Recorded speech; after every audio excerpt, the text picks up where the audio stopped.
Reverend Lynn Unger, who is a minister in the Unitarian Universalist Church. And the title of the poem is Pandemic, and it was written right at the beginning of this current pandemic. And it goes like this. Excuse me.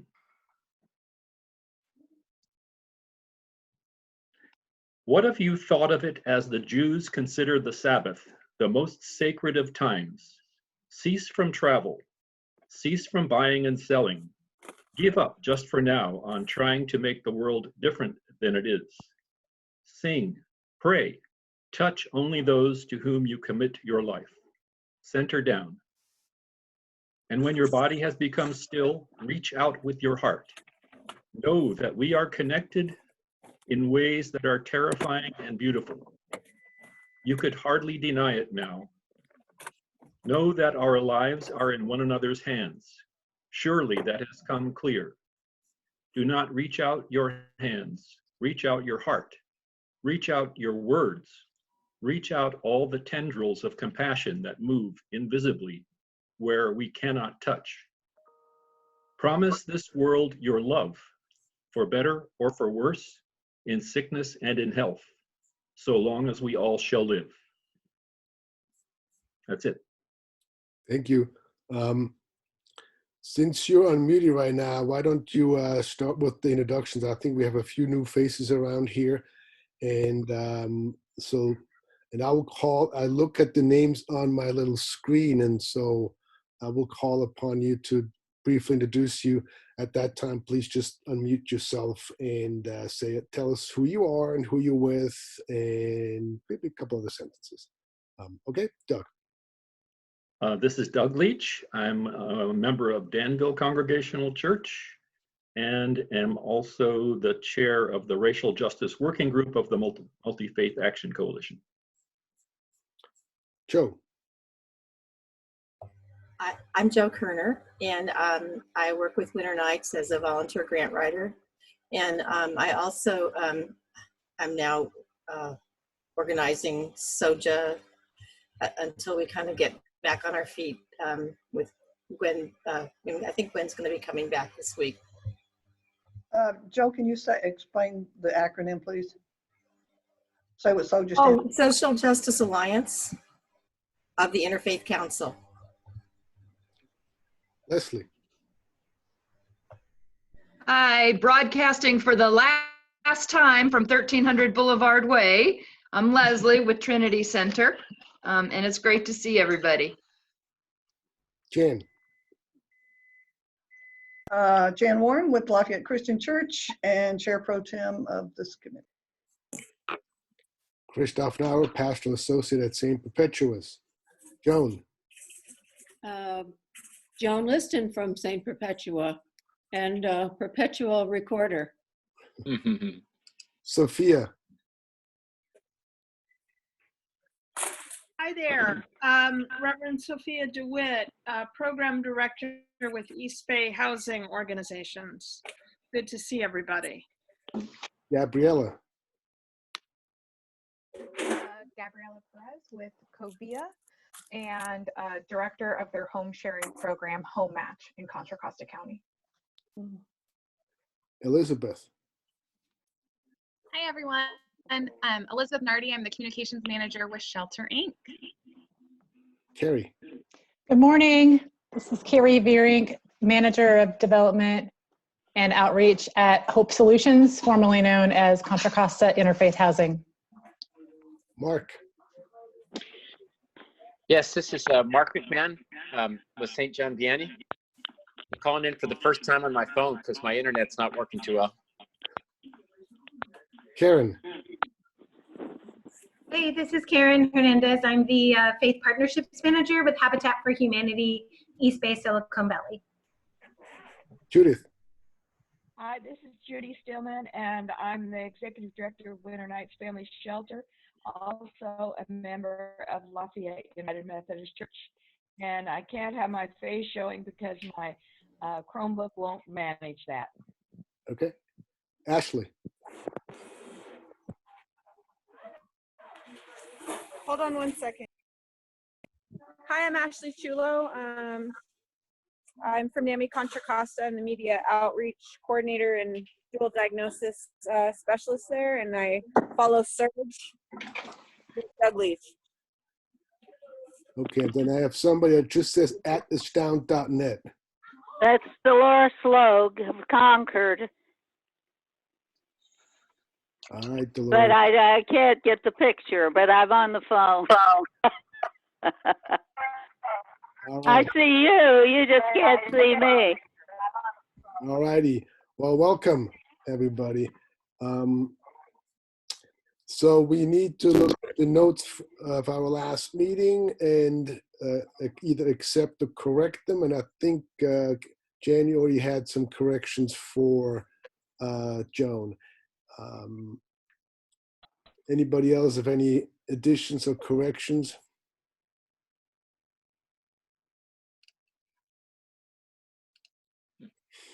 Okay, I take the silence for acceptance of our notes. And as such, then we'll go on, give the floor over to Doug. He's going to talk about legislative updates, and I think something else he has to add. So, Doug? Okay, yes. So I had an exchange with Jan beforehand about adding one other thing to the agenda, and that's the advocacy that led up to the action by the Board of Supervisors to enact an emergency moratorium on evictions during the COVID crisis and immediately following the COVID crisis, and so going back to the beginning of the advocacy, we, Multi-Faith Action Coalition, signed on to a letter to the Board of Supervisors on, I think it was dated March 30th, and we talked about this letter at our last task force meeting. It basically called for the supervisors to enact a countywide eviction moratorium and a freeze on rent increases. So we followed through on that letter by having several of us from Multi-Faith Action Coalition submit public comments at the Board of Supervisors meeting on April 14th, where they decided, yes, they would go ahead with an ordinance to establish a moratorium. And then there was continued advocacy the following week to make sure that the ordinance would be as strong as possible in renter protections. And the Board of Supervisors, and so there was more advocacy at the April 21st Board of Supervisors meeting, people submitting public comments, and the supervisors did pass an eviction moratorium. This was a big win. 3 weeks earlier, they were kind of thinking that they didn't even need a countywide moratorium, but by the 21st, they all agreed to enact this emergency eviction moratorium and freeze on rent increases. It could have been stronger. We were advocating for a longer grace period. That's the period in which people who are behind on their rent due to lost income, due to the COVID crisis, lost jobs and things like that, a little longer grace period for them to pay back their back rent would have been good. So we were advocating for that. We didn't get it. The Board of Supervisors put in a 120-day grace period. So once the emergency ends, they have 120 days from that point to pay back their back rent. Anyway, so thanks go to everybody who was part of that advocacy, people who submitted comments and were otherwise involved in contacting their supervisors to get that passed. We also we were also involved at a low level in ordinances that were passed in different cities in Contra Costa. I think 6 or 7 cities in Contra Costa passed their own ordinances before the county passed the countywide ordinance.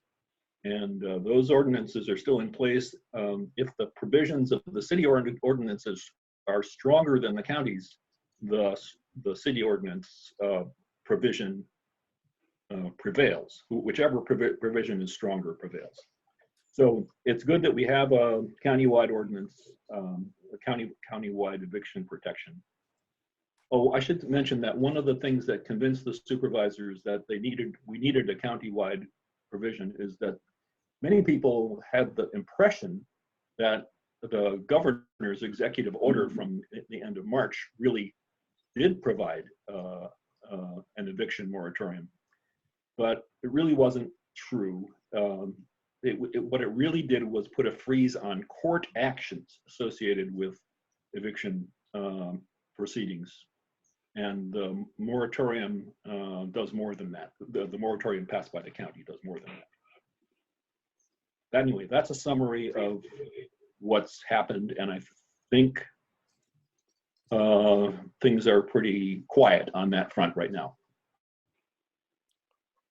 Okay, now you're going to talk about AB 3300 and AB 1851, SB Yes. 809. Okay, yeah, so we have, yes. Doug, before you get to the other state bills, can I ask, and if folks are interested, we can also talk about this offline. As you were talking about eviction moratoria in various cities in the county, I don't believe Walnut Creek has passed anything, if I'm not mistaken. And I just wondered if there was any interest or energy in this group to try to push Walnut Creek to do something locally in their city. Well, there was a countywide, it applied countywide to cities, even those who hadn't done anything. And so it would, if we wanted to approach them, we'd be wanting to approach them for something stricter. Right, uh-huh. Yeah. Yeah, and thank you for bringing that up, Sophia, because Sophia and I had actually discussed that in a conversation last week, and I forgot to mention it, so thank you for bringing it up. So, as I mentioned, the county ordinance has a grace period of 120 days. That would mean, let's say the emergency lasted for, say, 3 months. When it's over, if somebody has not been unable to pay their rent for 3 months and they have to start paying that back rent, 120 days would mean they'd have to spread 3 months additional rent over 4 months. So that's 3/4 of a month's rent in addition to their monthly rent for the current month. So basically they'd be paying almost double rent for 4 months. And so stretching that grace period out means a lot. And so my feeling is that if there's any interest in pressing Walnut Creek to pass its own moratorium, it would be to pass one with a longer grace period than the county's ordinance. Mm-hmm. Well, Doug, correct me if I'm wrong.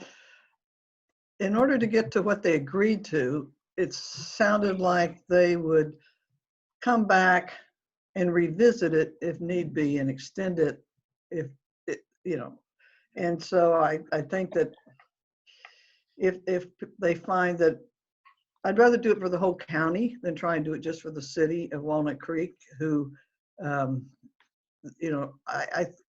think Pittsburgh was the only one who had a longer period in all the other cities. Anyway, my thoughts. Well, I'm not aware that Pittsburgh is the only one that has a longer grace period. I was under the impression that other cities, plural, had longer grace periods. But anyway, Alex Worth on our last task force meeting shared that EBHO has this tracker of which cities, what provisions are in each city and county, and we can check that out. But anyway, that was something to bring, that we were, bringing up for discussion here. Is there interest in working with Walnut Creek to pass something stronger, and something to think about. if you're not sure you want to do that right now. We comment on that now? Yeah. So now that the county has passed something, I find it very difficult to imagine that Walnut Creek would go and then pass something different from the county, more, more not restrictive, but more, can you think of the right word? But better for the renters than what the county has put in place. That's just my thought. And I know Jan kind of referred to this, but when I wrote Karen Mischoff, she wrote back and said that if this goes past May 31st and the board, she thought the Board of Supervisors was going to reconsider, the grace period. So anyway, that's my 2 cents. I'm with Jan. I believe if we want to do something, I'd rather push something countywide, because if you, like you said, Doug, if you have to spread the back rent, you pay more or less double your rent per month. Who on earth can afford that? Mm-hmm. I mean, that to me sounds like, it's helpful, yes, that you don't have to pay the rent and that you can't be evicted, but then the next 4 months you pay double. I mean, where's that money coming from? It's not going to fall out of the sky, So, I think if so, then we should push for a longer period countywide and not just for one city, is my personal opinion. Before we move on, I'd like Mary Lampe to introduce herself. I invited her. So Mary, tell us a little bit about who you are and what organization you're with, and then we jump back into the agenda. Thanks, Christoph. This is Mary Lim Lampe. I see, I think one familiar face, Sophia. So I am Executive Director of Genesis. Genesis is a faith and community-based coalition. We do community organizing, and for the past couple of years, we've been doing pushing on affordable housing in the Tri-Valley area. And I told Christoph after our one-on-one last week that I just wanted to just see what you all were up to and what kind of issues you're facing. A lot of the issues in Contra Costa County and the areas that you all are from, my understanding is there's a lot of similarities to the areas that we're working on in Tri-Valley. So I'm just on just to listen and just learn. Thanks. Thank you, Mary. Welcome. Glad you could join us. All right. Back to you, Doug. Okay, so on state legislation, I hope these 2 bills that we are bringing up for discussion today are an easy yes, because in both cases we have already approved something. We've passed a recommendation in the task force at the task force level that Multi-Faith Action Coalition support something, and the steering committee approved, so that we already support essentially an objective that is, maps very closely onto these 2 bills. The first of the bills is, I'm going to talk about AB 3300 first.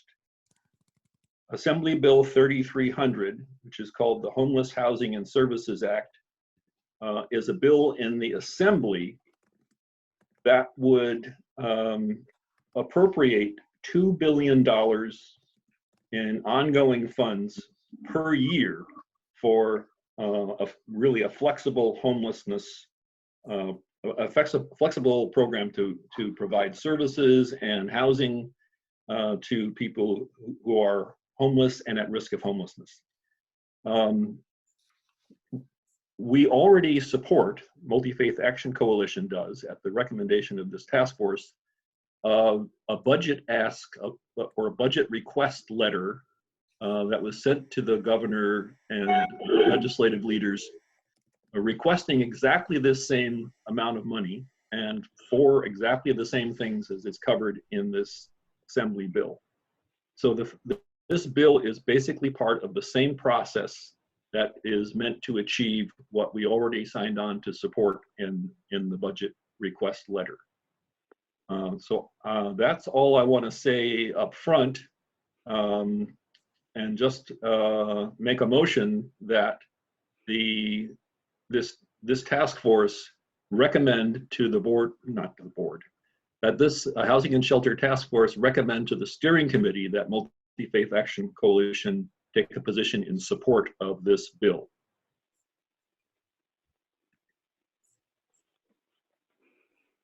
I would second the motion, assuming the motion needs a second. Sure. Could you just clarify, this is AB 3300, is that right? Correct. Okay. Yeah, so, any discussion is, this is a time for further discussion if there are questions or anything like that. Okay, doesn't look like it. You want to call for a vote, Christoph? Okay, let's say you can raise your hand and say, if you approve, raise your hand.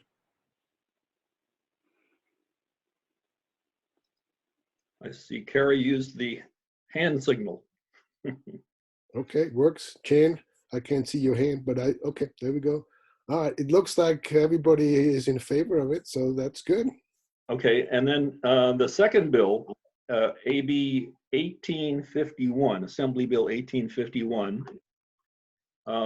This is a bill by Buffy Wicks, who is an assembly member in a part of Contra Costa. Her district overlaps Contra Costa and Alameda. Oh no, that's not true. Yes, it is true. Yes, it is true. Right? Yeah, it's true. Anyway, we already, Multi-Faith Action Coalition already supports Senate Bill 899, which is a bill to basically streamline the zoning, the rezoning requirements for faith institutions and nonprofit hospitals to build housing on their properties. The Buffy Wicks bill, this one that we're considering right now, called Housing Production for Faith-Based Properties, is complementary to that in that it eases the process for, this doesn't apply to the hospitals now, that Senate Bill 899 does, but it does apply to faith-based properties where it removes the restriction or the requirements for additional parking on the properties when housing is built.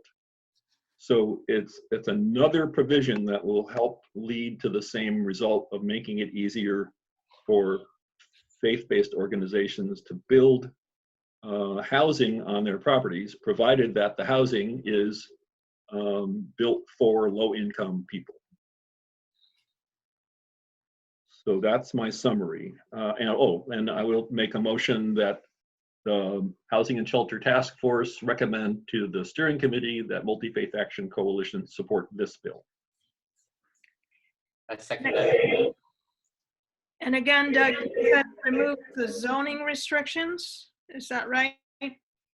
I think this bill doesn't, well, I think this only addresses the parking requirements. If Only that parking, right? If that means some change in the zoning, I'm not sure, but I think not. I think it's just the parking requirement. Got it. Yeah, I mean, it seems to me this closes a loophole that the other bill kind of left open that could block these affordable housing from being built on, faith-based communities. Okay, well, So yeah, let's raise our hand again if we. Joan has a question. I have a question. Okay. Does 899 include the parking expansion idea, or is it just the 1857 that does? 1851 is the bill we're considering Can't read now. my own handwriting. Yeah. No, I think this bill, I think the parking changes, the parking requirement changes are not a part of 899. Although I did see some note in materials associated with EBHO's policy committee that there is a possibility that these two bills might be combined at some point, but that hasn't happened yet.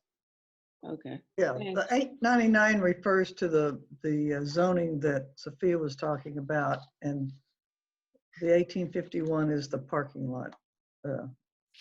Okay, Reduces that extra requirement. okay.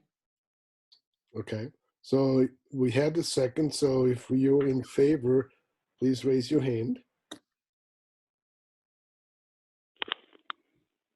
All right, seems a done deal again. Thank you all. Is that it, Doug, or? Yes, that's it. Okay. All righty. So then we have the County Homeless Services report. And I'm not sure, I don't think Jamie is on. No Anybody? report from Jamie. Okay.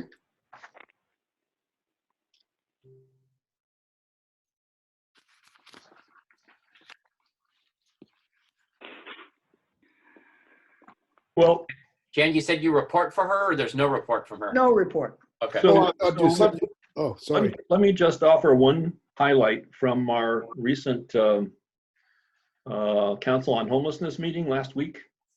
Leslie and I are both on the Council on Homelessness, so Leslie might want to also say something. But one of the things that was included was a report on the data from the point-in-time count.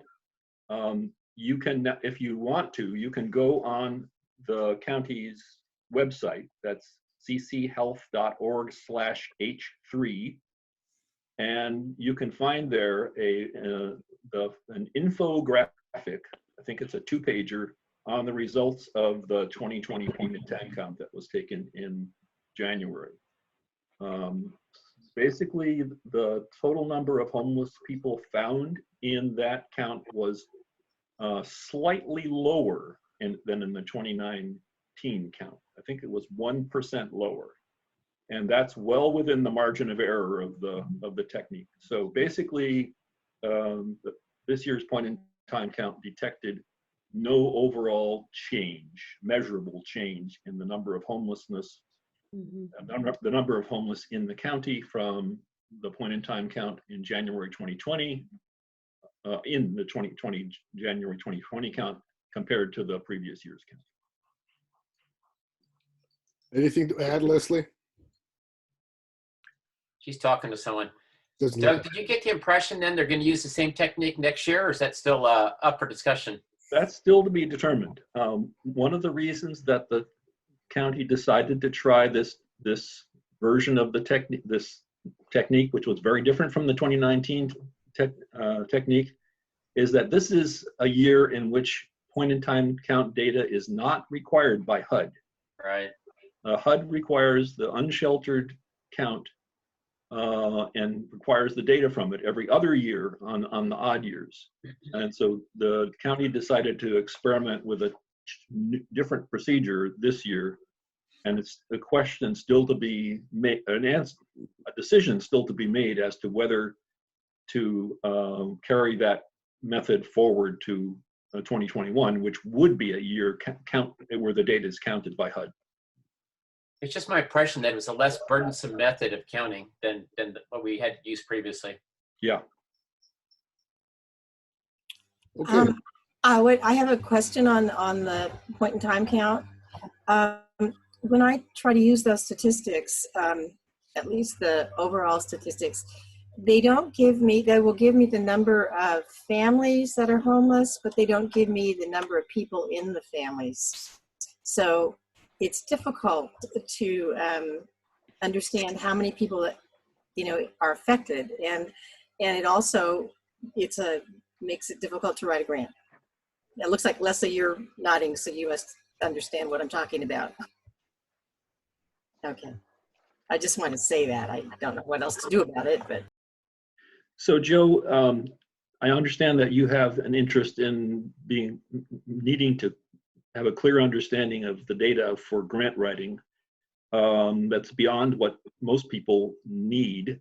But if you talk to Jamie or contact Jamie about you need some more specifics, she could probably direct you to the right person to give you those answers. Okay, I just find it, I don't understand it because, there are small families, there are large families, and in winter nights, sometimes we'll have a whole lot of, as you know, large families counted as one. And when you try to talk about the capacity of the county for helping homeless families, you run up against difficulties. So yeah, I'll talk to Jamie about it and see what I can do. Thanks. Thank you for thinking of me. Okay. And the other thing to know about the point in time count is that, they usually are able to produce these quick infographics at first, and then down the road will be a very much more extensive report with lots and lots more detail. All right.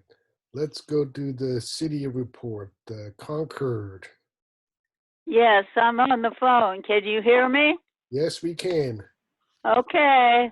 Well, it's mostly old news. You know that Concord did not renew Lennar's developing agreement, so they don't have anybody as a developer now, but they were told by the EPA that they still had more cleanup to do. So they're going to wait until after the pandemic ends, and they figure the cleanup's going to take 2 more years. So they will be waiting and be working on how they want to get a new developer after the pandemic starts, and then wait for the cleanup, I guess, to finish. And then the Concord shelter, you know already that it's not taking any new clients, and they're going to motels, except there are a few in the respite center, I think. And the city did have a 90-day eviction and rent moratorium, but it's been surpassed by the counties, I think. Only theirs have said was to say 20% of their income. So it just wasn't for rent.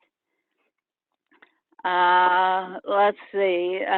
Construction sites have been opened up in Concord now if they follow the rules.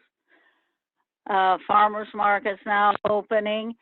And Meals on Wheels, we don't hear much about that, but they're now operating 7 meals at a time. By County Connection is delivering the meals with volunteers on that. And the Share Food Pantry in Concord, that's at the First Christian Church, needs some help. So that's all I have. I don't have anything really new as to housing and what's going on. Well, thank you, Dolores. Walnut Creek. Okie doke.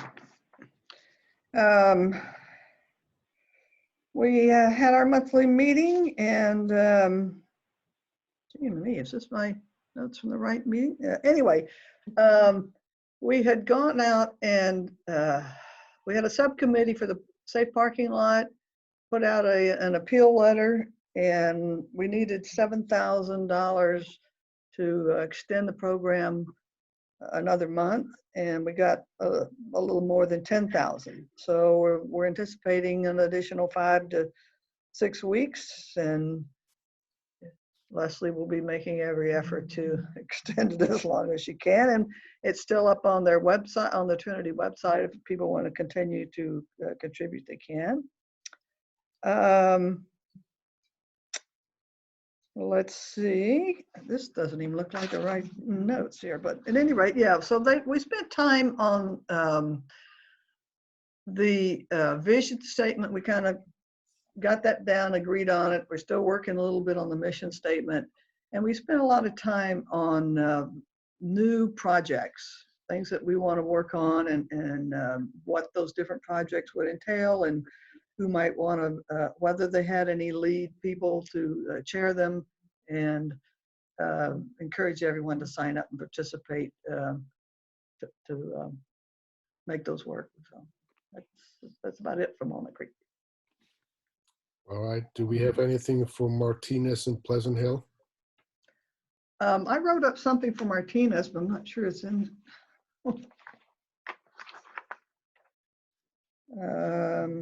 Jen, can I just ask you before you go to Martinez? Sure.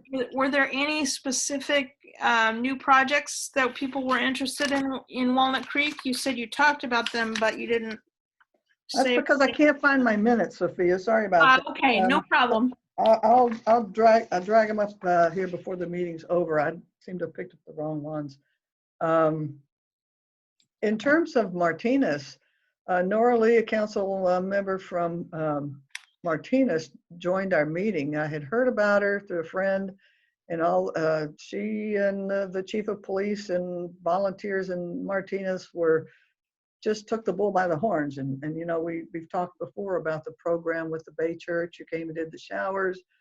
They have had exchange clothing and food and health mobiles and so forth.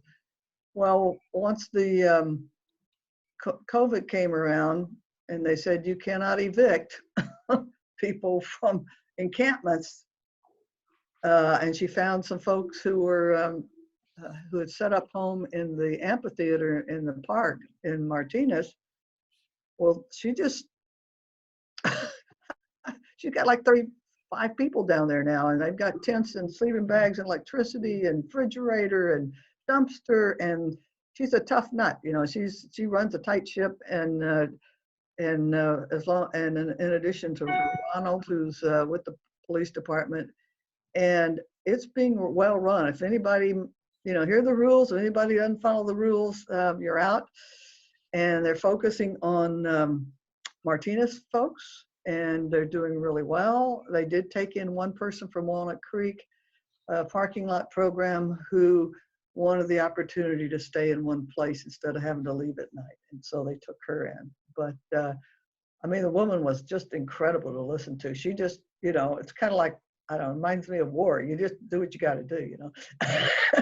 And she's just, and so she'll have all that success to build on once, you know, COVID's gone, and then she can say, see, you know, she's got ideas already of things she wants to do next. So it was very, very encouraging. All right. Well, very good. Thank you, Jan. Then we get to Carrie and Hope Solutions. Good morning, everyone.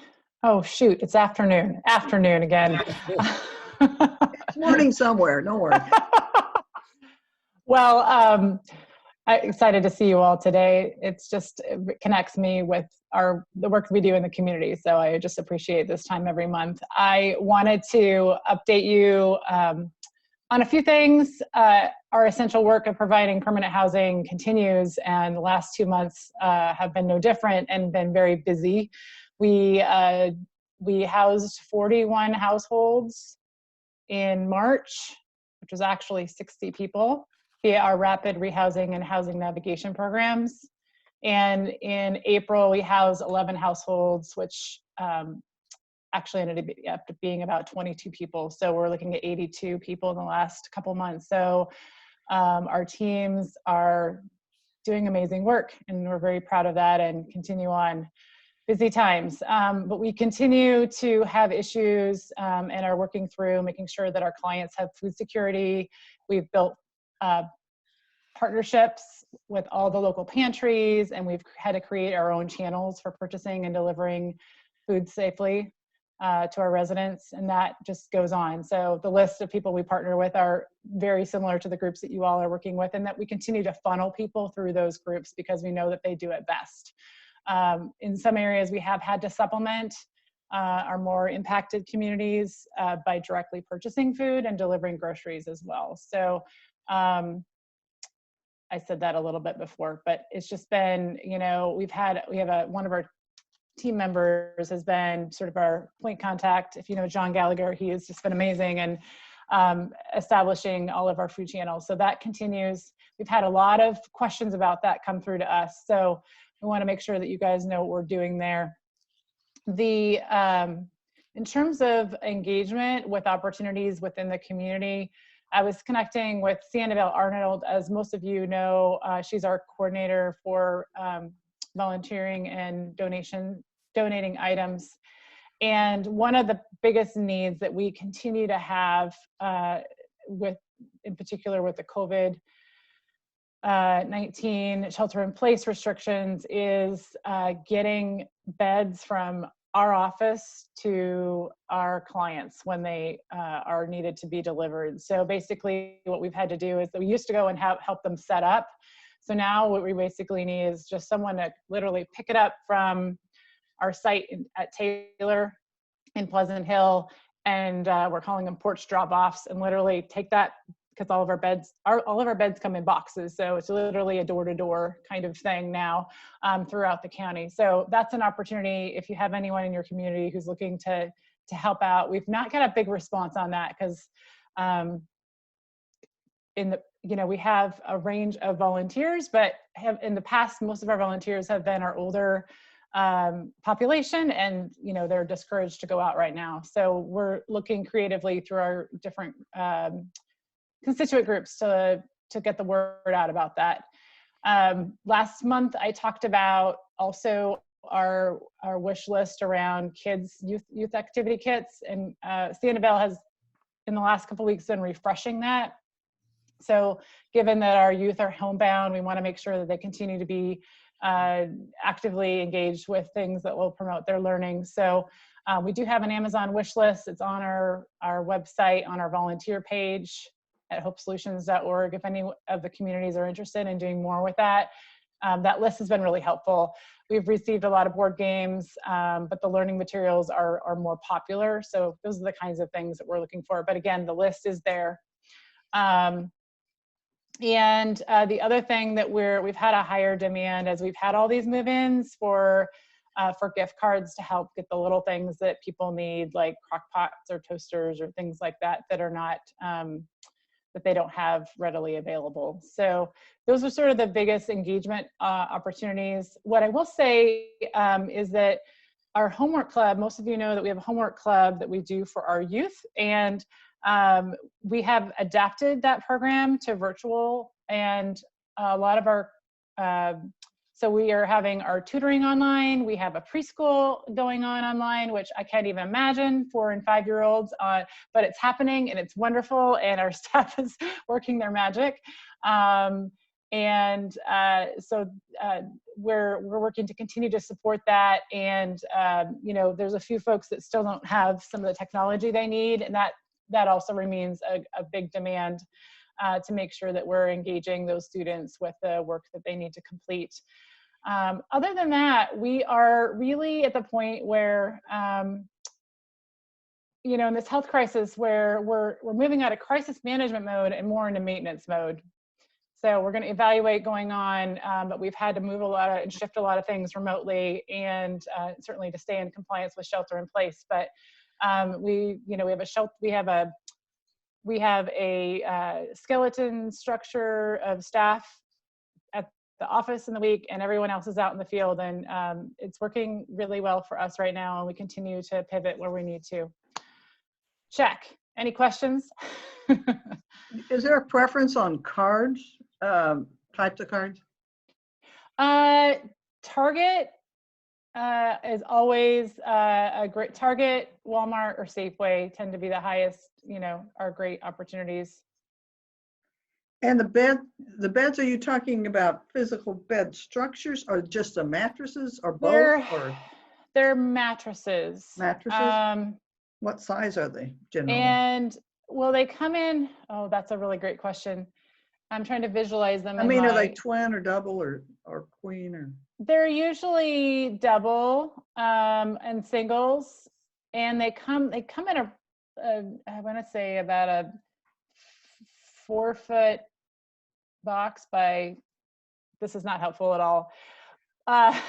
It's I'll have to get the dimensions, but it's one of those. They're sort of a narrow box that's tall. And so if you had an SUV, or if you had the ability to lay down a front seat in a smaller vehicle, you could lay it down the length, but I can find out the length from Sanibel. Are these the new ones that are open up, so to speak, or blow up, or whatever? Not blow up, but they're not the regular mattress? They're tightly rolled up. And yeah, okay. My daughter got one of those. Okay. Yeah, we get lots of good feedback on them. She's real happy with it. Yeah. That's great. Well, it'd be easier for some people to maneuver then, because they're not quite so big. And Yeah, I think there's a lot of anxiety just about going out right now. And so we're just trying to build some teams around getting those items out there. So I Oh. appreciate.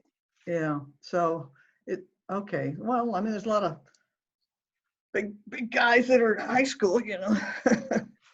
Okay. Yep. Thank you. Any other questions? And who would we contact on the mattresses?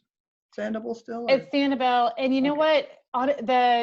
There's 3 flyers that I forwarded to you, Jan, but I want to let everyone know on the call that if you just go to hopesolutions.org into the volunteer page, there's a list for the volunteer opportunities for the month of May, which does feature the beds. The second thing that's listed that I did not mention earlier is our furnishing requests for May, very specifically impending moves. And then the third thing is just a little bit more background on the food donations and who we're working with and what you can donate to those organizations. Yeah, because originally last month you weren't doing food, you were, and you, I guess, fell short, huh? Well, so we're not collecting food, but we're collaborating with other partners, and we've actually there's actually a really cool map out right now, and I will find it and forward it to you guys. Oh yeah. The interactive, so you know which, if it's Monument Crisis Center or if it's St. Bonaventure or White Pony Express, I who's think open on Doug what sent days. that to us at some point. Great. Yeah.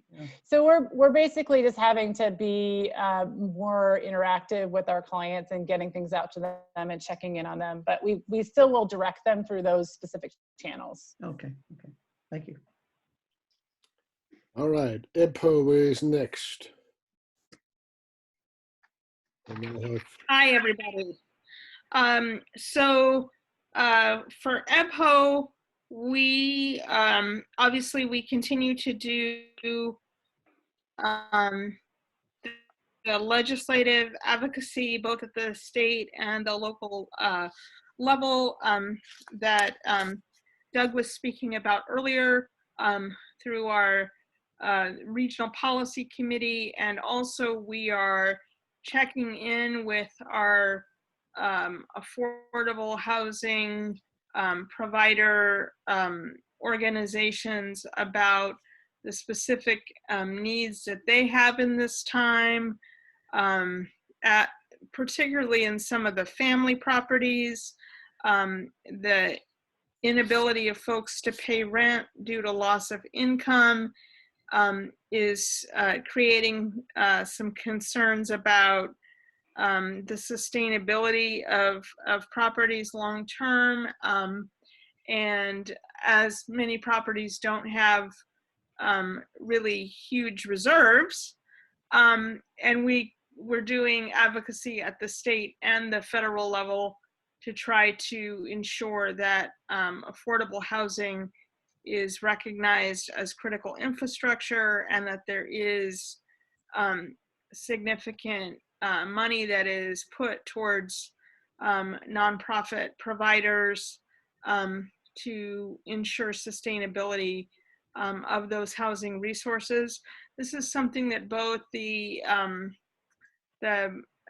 larger nonprofit providers like Eden, for example, and some other organizations may be experiencing, but is also something that's experienced by community land trusts and co-ops and other types of organizations. So that is some advocacy that we're doing currently. And of course, then also locally, this week is our Affordable Housing Week. And all of the events and activities have gone virtual for the week. So there is a list of the different events that folks can sign up for at our website, www.ebho.org. Just go to the event page.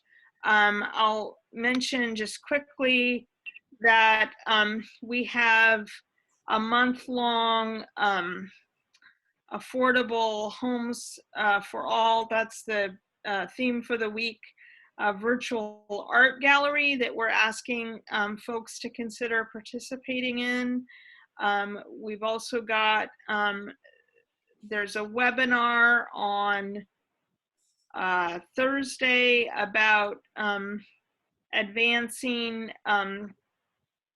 all the 3 Ps, that's housing production, housing preservation, and tenant protections through the possibility of the Bay Area Housing Finance Authority and this measure that may be on the November 2020 ballot regionally in all 9 Bay Area counties, called Bay Area Housing for All. There's other events around creating housing opportunities for folks of the lowest incomes, and then also I know that Habitat for Humanity East Bay Silicon Valley, their women's leadership build is also an event, and maybe Karen wants to talk about that when she mentions things in a little bit. So that's kind of the main things happening with EBHO, and we look forward to talking with anyone further offline. Thanks. Appreciate all your advocacy. Any questions for Sophia? All right, then we'll move on to Shelter Inc. with Elizabeth. Hi, everyone. So the biggest news with Shelter Inc. right now is that we started a COVID-19 hotline. Jan, I'm sorry, I sent it to you this morning, but I did send it a report and then a flyer that hopefully can be circulated with this group. Sure.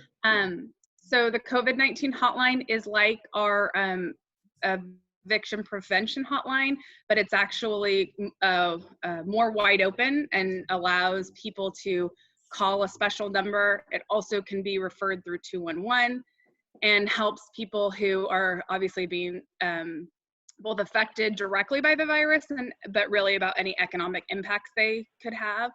Already, we've awarded more than $130,000 out to help people. So it can pay for past rent that's due, future rent that's due, utility bills.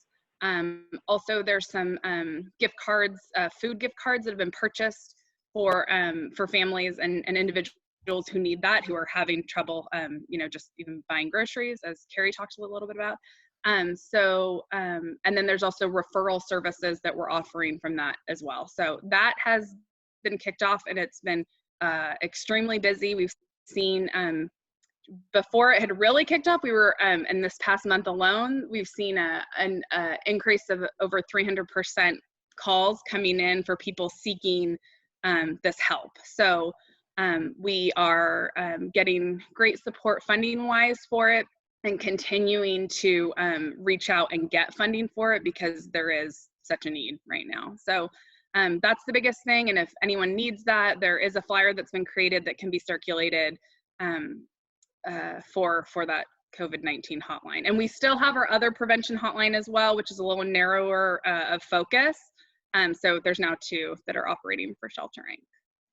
So are you getting funding from federal money, or where are you getting funding? The funding is coming, so Tipping Point Communities has been a big funding, and then there's been other emergency funding that has come through. And I don't know exactly behind, but I know there's also talk for some CDBG funds and things like that, from some of the cities that might also help fund it. So it's rolling, because as we get more calls, we obviously need more funding. So that's a big focus right now. Yeah. As you can imagine. Yeah. Yeah. Any other questions on that? So I have also a funding question.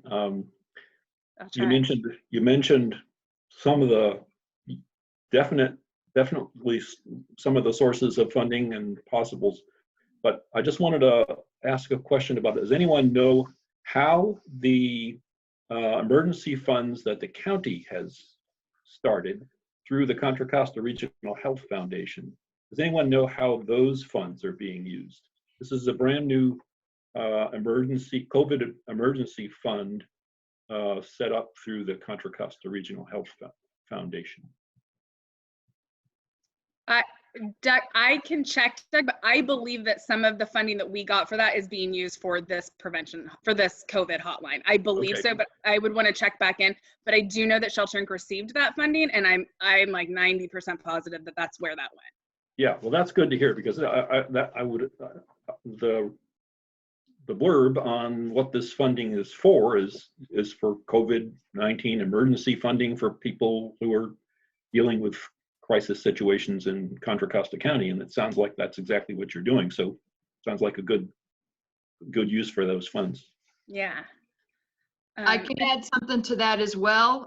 The providers have a weekly meeting, and at our last one, the Catholic Charities got some, and they're using it for prevention as well as helping build staffing so that they can better access seasons of sharing money. Like Elizabeth said, Shelter Inc. is getting some, and Hume Center got some specifically to beef up the diversion or rapid resolution services so that people who are potentially new to the homeless system can get immediate diversionary support. So those were the three that we knew about, but applications continue to be received. So as more of us get funding, hopefully there will be more to share and more ways that we can use those resources. Let's see, you said Hume, H-U-M-E? Hume Center, yeah. Never heard of them. They're the people who are currently doing the diversion. They do a lot of mental health and support for that target population and very vulnerable people, people with disabilities. And they have been doing the diversion stuff under contract to the county under coordinated entry for, golly, it's probably a year and a half by now, maybe, kind of. They do a great job. They have 2 people doing it. And that's the other thing about all these funds is that people are getting, as Elizabeth could corroborate, tons and tons of calls, still trying to do it with limited staffing. And in some cases, one of the rate limiting things is staffing that can speak Spanish. So that's kind of a challenge to our system right now, but everybody's working hard and trying hard. So. Yeah, and just, yeah. I don't see the COVID-19 response thing on your Shelter Inc. website. Do you have a flyer you can send us on that? Yeah, there is a flyer that should be circulated, and it's all pretty brand new. It does live under, I believe, the prevention section of the website, but all of this should be uploaded probably by the end of tomorrow, I think so. Okay, thank you. Yeah, of course. And that's the other part of this is that, we already had a prevention hotline at Shelter Inc. and then the expanded COVID hotline. So people have been redistributed within Shelter Inc. to now kind of be transferred to this hotline and be answering those calls and doing all of that. So, and honestly, I believe a similar thing will be happening for some Solano County residents as well, a similar hotline that they're going to start through Shelter Inc. And there has also been some funding coming through the CARES Act specifically for veterans. So our SSVF team is also hopefully I can talk more about this next month, but our SSVF team is also going to be getting some funding to help veterans right now with COVID, especially getting them housed and all of that. So that is our, we continue to do all of the other programs. Our case managers are meeting with participants virtually and sometimes 6 feet apart when they can. So all those things continue, but yeah, the focus right now for the agency is on COVID. And we also, I think we had mentioned it last month, we've been getting amazing donations of masks, but that is still something that we need. There's a lot of people, we serve a lot of people in our shelters. And so if there's anyone out there who's, making masks and want to donate, please get in touch with our volunteer coordinator because we would love to have more. Who's your volunteer coordinator? It's Yareth Rodriguez. How do you spell it? It's YARETH Rodriguez, RODRIGUEZ @shelterinc.org. And that's also on the notes, Jan, when you guys when you circulate them. Okay. Yeah. And the last thing is our shelters. It's continually with the shelter in place, we're limiting any volunteers going into the shelters too much. So with the meal service, it's still we're still looking for people that want to provide and pay for a meal that can be delivered to the shelter or can be made in a commercial kitchen and then brought to the shelter, but not actually serving in the shelters. That's needed in both the Mountain View in Martinez as well as the Solano shelter. That's my report. Wow. All right, thank you. Any questions for Elizabeth? All right, Leslie, you're up next. Of course, right then I got a phone call. Karen, I'm mindful of the fact that you said you had to leave. Do you want to jump ahead of me? So yeah, I'm good. I'm totally good. Thank you. Thanks. I appreciate that though. Go ahead. Okay. All righty. So at Trinity Center, we're seeing increased numbers of people seeking services, and we're serving them all day long. We're doing temperature checks, masks, social distancing, and tons of washing. We're really grateful that a number of members have been able to access hotel stays through the county's Project Room Key. And actually, we miss seeing them. It's kind of weird not to have some of the people we're used to seeing every day here not with us. And at the same time, in a way, that's good because we're seeing an uptick in behavioral issues, largely related to substance use and/or mental health issues. Where people are already stressed and then they're not able to access their normal crisis services. And until today, the residential treatment facilities weren't taking in new people. But we just learned today that now that COVID testing is available, people who have been on waiting lists to get into residential treatment for substance abuse and/or mental health can now begin to access those services. So we're psyched about that. One thing though, and I'm starting to see this down the road, I learned from my previous boss, always be looking down the road. And frankly, my longer term concern right now is we're good right now. And I'll tell you a little bit more about that. But when I look down the road and I hear city council, for instance, Walnut Creek City Council, the depth of concern on the local level for the city budgets, which specifically for our evening shelter funds a lot of the evening shelter. I'm really concerned about the long-term prospect, which means a la Multi-Faith Action Coalition, because I've seen Multi-Faith Action Coalition do this in the past.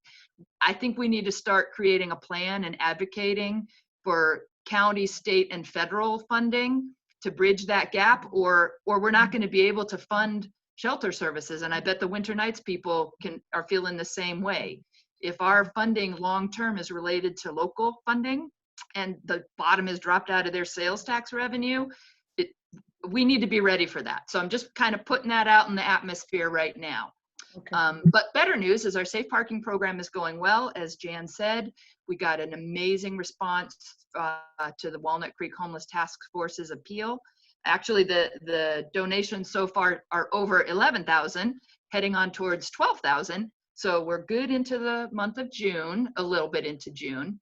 And we've been doing a lot of work around utilization. Utilization is up, and we've been interviewing our members and learning a lot about what we actually thought was a problem, like why people don't stay every night consistently, but some do. Some of the working women are there every single night, but why some people can't go every single night, interesting reasons. One, sometimes they just don't have the money to buy the gas to move back and forth between our location and the church, right? Duh. And then sometimes we're knowing that they have the backup of being able to go to the church is super important. But if they've got a friend or a buddy or a family member who says, yeah, you could stay on my couch tonight, sure. Or they put together a little piece of money and they can afford a hotel room for a night, that's good, right? They have other options, and we want people to be able to connect with family and friends. But knowing that they have a backup in safe parking gives them a level of security. I don't even know how we can put a price tag on that. So the fact that we're not seeing everybody every night is not necessarily the biggest part of the problem. We've learned a lot from that. And so we're really glad we can keep going and keep trying to raise funding to keep that going and operate it effectively and more cost efficiently. Also, our virtual gala, our first ever virtual gala last Friday was a ton of fun. And if you ever get to see our auctioneer in action, Freddie Silviera, you'll understand why. He's got energy from here till eternity. And it was a financial success too. So if you registered and got our emails leading up to the event but couldn't join in, you can still use those email links to check out the video, which is like 2 hours long. The good stuff starts about an hour into it. Check it out. It is so much fun. And if anybody wants to donate, you still can. But then the best news, yay, is we are finally, really and truly, knock on some wood, heading back to Trinity Avenue this week. Our scheduled move date is this Friday, the 15th, and we'll be opening for normal business again next Monday, hopefully, barring unforeseen circumstances. So on this week, we'll have normal services Monday through Thursday. On Friday, it's going to be a takeaway breakfast lunch bag only, served at our parking lot here at Boulevard Way for about the first hour from 8 to 9.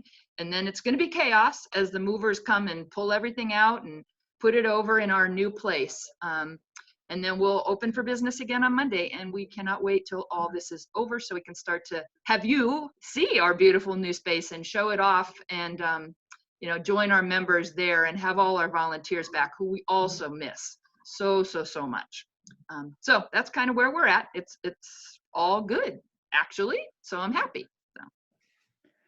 I have a question that just came to me in terms of, you were able to get a lot of Trinity people into the Trinity Commons, but you also were able to house other people who weren't part of that group. And I wonder, are connections being tried? Are y'all trying to find out their stories and their needs, and are they participating in all in the services that are being provided? Or, I mean, they've been there a while, a few months maybe, if what the down the road, what the of this that we haven't really talked a lot about.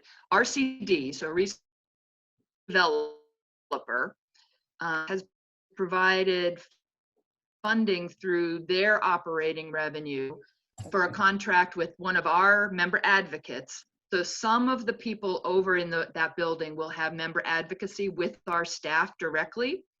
But of course, Trinity Center is right downstairs. So anybody who lives there can come down, access the resources, access the computers, get a meal. But we're doing specific, more intensive case management for about 20 hours a week with all the residents there to back up. They have a residential services coordinator who does just general event planning and kind of case management light. But for people who, and we've talked about this, people who have moved out of the experience of homelessness, and it's been a long time, and they're making that transition to living indoors stably with neighbors, we are already and have been providing services to them. Sarah goes over there, she's in touch with them by phone. And once we're downstairs, it's going to be so much better. It was always envisioned that we would be right downstairs from all those new people living there. It's just been a little delayed, but it has happened and it will continue to happen. Great, thanks. Yep. Any other questions for Leslie? All right, thank you very much. Judy. Judy left, it looks like. Where is Judy? Did you leave us, Judy? If she's gone, I could say something about Winter Nights. This is Joe. So Winter Nights, we ended up, because of shelter in place, not being able to take new clients, and and it started, we had, I think, 8 families still there, and now we closed on May 4th, the physical bricks and mortar shelter at Mount Diablo Unitarian Universalist Church. They've been there for about 3 weeks, and ended up, one family went into housing. We're so happy, a mom and 3 kids. And then the other 2 families we have in hotels. So that's Winter Nights at the moment. We're still trying to plan ahead and see what's going to happen next year. The parking lot program is still open. It will be open until at least the end of May, possibly June 15th, and we will support the families that are in hotels as well until at least the end of May, possibly June 15th. We have 2 grants right now, one from Bay Area United Way and the other one from Sunlight. And Sunlight is one of our sponsors anyway. So those are taking care of extra COVID expenses, and that way we were able to extend the parking lot program and also to get the remaining families into homes. So that's kind of where we're at right now. And I want to congratulate Trinity both on the opening next week, but also on your parking lot program. That's great. And from the standpoint of SOJA, the Social Justice Alliance, I did send out your letter about the parking lot program. I hope that ended up in some more contributions for the parking lot program for Trinity Center, because we're doing different things. I mean, we, well, not so much, but you know, actually the parking lot programs are essentially the same at this point. But in the beginning, we were looking to get families into the bricks and mortar shelter through the parking lot program. That we're really doing, we're serving the same population, they're just from different areas. And the gas, having gas to get to the parking lot is a big deal, just like you say, Leslie. So, okay, that's it for Winter Nights. Thank you, Joe. Habitat for Humanity, Karen. Hey everyone, really happy to be here. I can rarely make these meetings, so it's really nice to actually listen to all of the amazing work everybody's doing. So for Habitat, I was already mentioned, we have several things going on. We are actually still building, and we have been building this whole time. We are considered essential because we build for low income and moderate income families. So that is good. It kept us going. We don't have any volunteers on site right now. It's all employees and contracted workers. So no idea when we'll be able to allow volunteers on site. As we all know, that's just a process that we are learning and going through right now. In regard to where and what we are building, as was mentioned, the Women's Leadership Build is happening right now, and that is to help fund one house at Central Commons, which is in Fremont. As you know, if you don't know, this Habitat affiliate is in Contra Costa County, Alameda County, as well as Santa Clara County. So we cover a vast area, and my job as Faith Partnerships Manager is to work with all of the faith communities in all 3 counties on donations and volunteerism and advocacy, etc. So I have a big job. But going back to Fremont, so we're building in Fremont. Central Commons is slated to be complete in June. So there's a lot of things happening, obviously, with the pandemic. So one of the main ways the pandemic has affected us, not only by slowing down our building, but also about more than 50% of the families who applied for the pre-application process for Central Commons for those homes that we're building right now. There are 19. More than 50% of those who pre-qualified no longer qualify.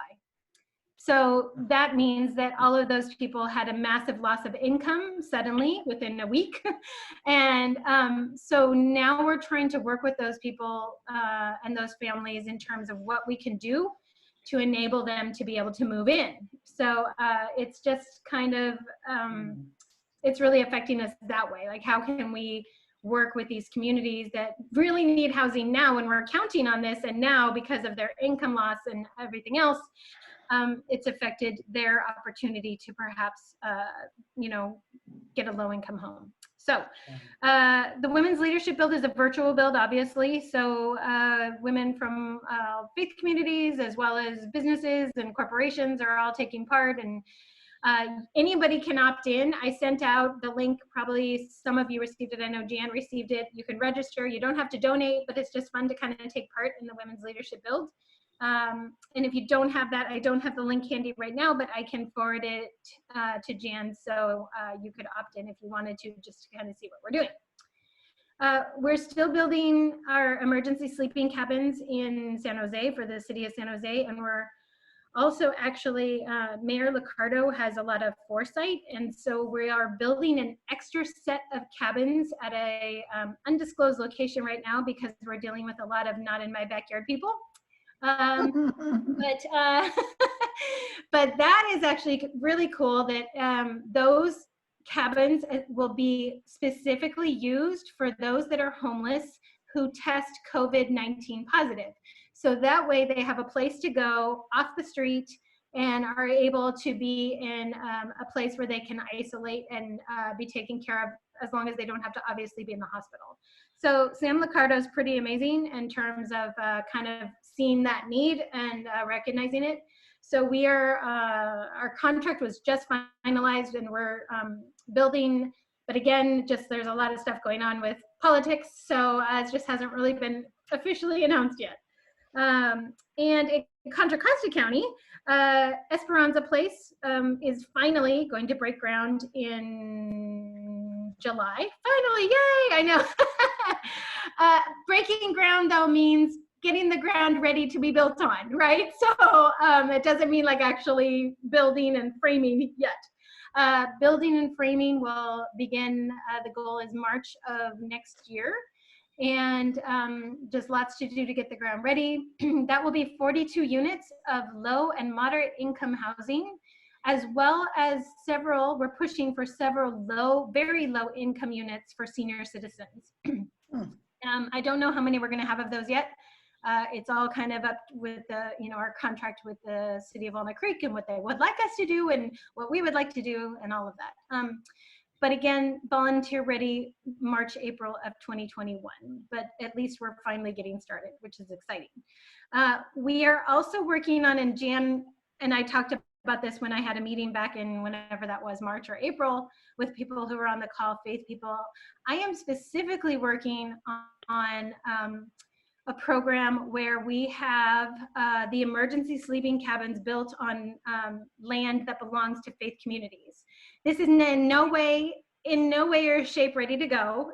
There's a lot, and I know you were talking about this earlier, there's a lot that has to happen with this. Essentially, we come in, we build the cabin, but the faith community is responsible for everything else, the social services, the hooking up to PG&E, furnishing with a certain kind of mattress in the emergency sleeping cabin, all of those kinds of things, and plus there's a donation required. So there's a lot happening with that. The city of Richmond is interested in not necessarily the faith part of this yet, but is interested in having us come build the emergency sleeping cabins. However, they don't have the money for it. So this is where I'm gonna start coming in, and we're gonna hopefully rally some faith communities in Richmond to see if they wanna build on their land, and this vision I have of doing this around the Bay Area will hopefully take off. Wow, So really? just kind of really working on that. That's kind of my one of my main focuses right now. Otherwise, our home preservation program, we're just starting up again, where we're doing work on the outside. We can't go into anybody's home yet. Our playhouse builds, things like that, all of those kinds of things with volunteers are on hold. But that's pretty much it in a not very short summary. All right, thank you, Karen. Did you change the name of those units, Karen? Well, it's in San Jose, we call it bridge housing. That's what I was thinking, yeah. Yeah. But we call them, and I think that's what we'll call it as we move forward, bridge housing communities. But at the same time, if a city wants to change the name, they're more, and they decide to partner with us, they're more than welcome to change the name. And then in terms of my work with the faith communities, that will just kind of be a one-on-one in terms of how we do that. But again, faith communities have to get the permitting, they have to do all of it. So it's not something that can happen overnight. It's quite a long process, and it's unfortunately not easy, even though we wished it were, because the housing is needed now. So. Is there a minimum number or an ideal number or space requirement for these faith communities bills? It depends on how much land there is, honestly. So, and it also depends on how much a faith community can donate. So what I plan to do once I get this moving, hopefully, is, I mean, because each cabin is $12,000, right? And there's no way to get around that cost. That's what the materials cost. That's what it costs to, do the electricity, all of those kinds of things in terms of the outlets that are installed and the window that has to be able to hold an air conditioner and a heater in one.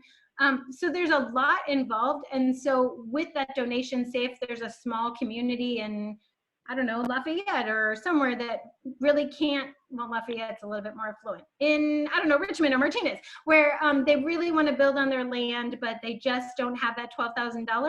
My idea is to approach the faith communities in the whole city and say, why doesn't every faith community that wants to, if this one particular faith community can build on their land, then you all contribute $2,000 so you can make this happen. And however many cabins you can fit will depend on the amount of land, obviously, that you have available, but also too what the faith communities want. I mean, if you're bringing people into your space in that way, and you have to hire social services and you have to have showers in the gym or whatever, right? So there are so many things involved that require attention to this kind of project, and it's very detailed. Right. All right, thank you very much, Karen. Any other questions? All right. Well, so then we are 5 minutes before our allotted time, so very time efficient. Our next meeting, most likely still going to be on Zoom, will be June 8th, same time, same location. And thank you all for all your work. So can I bring up another thing? Sure. Gabriella is here with us from the COVIA's Home Match program. And she and I had a chat this morning on the phone about, remember last fall, we had some discussions with Joel Devilcourt about an idea that he had of helping the Home Match program to find some additional funding. And we, Multi-Faith Action Coalition, agreed to help them, to help support them with a letter, of support. So we just talked about that this morning and renewed that, commitment to do that. I just wanted to bring that up now, and maybe there's not much time to discuss it further here. Maybe I don't know if Gabriella wants to say anything about it, but maybe next time we can talk about that some more. Yeah, thank you, Doug. So I joined the team. We went through a transition period at Home Match here in Contra Costa County. So Joel now is working down in San Jose. I'm directing the Home Match Contra Costa County program here. Our plan is still to approach all the Board of Supervisors here in the county. Right now we're creating our letters to talk about why home sharing is important and why this could be a solution, especially, once the shelter in place is lifted. Just to let you guys know, 90% of our home providers in Contra Costa County that are currently matched are women. The average income that they're bringing in a year is around $30,000. And in terms of home seekers that we match them with, are also female, about 80% are female, and then are bringing in about $19,000 a year. So home sharing is just like a really big option. And our idea is that this is a solution and a creative solution to the affordable housing crisis, because we have individuals that are house rich but maybe cash poor. So our plan is still to approach the Board of Supervisors. We're just currently creating a plan, especially with COVID-19 occurring and everything kind of in flux. We're trying to see when the right time is going to be to approach the supervisors. Yeah, we'd love to have a letter and have a discussion to, for input and all, and then have a letter ready to go, when you think the time's right. Okay, thank you. Can I also just quickly mention something that I should have mentioned earlier related to EPHO and EPHO's work? We're doing outreach for the 2020 census. Mm-hmm. So if anyone has, you work with, we're particularly targeting residents of affordable housing properties. If anyone has connections, obviously, folks from Hope Solutions, if you'd like us to do a virtual presentation to any of your residents or staff about how to do census outreach in these new conditions with the pandemic, we'd love to do that. Just be in touch either with myself or with our census and campaign organizer. His name is Damian Scott.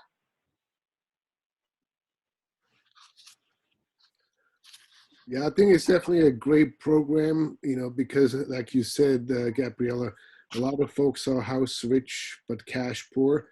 But also see right now with the COVID situation, this is not going to happen. There's no, there's no way, because most of those folks who are house rich are in the elderly category. So they shouldn't be exposed to any other people at all. But the program itself, and I think the idea behind it, I think is fantastic. But we probably just have to table that till this crisis is over.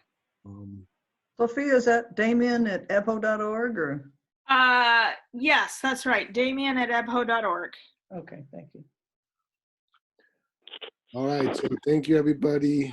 Be well, stay healthy, and Be safe. we'll see you virtually in a month. Or maybe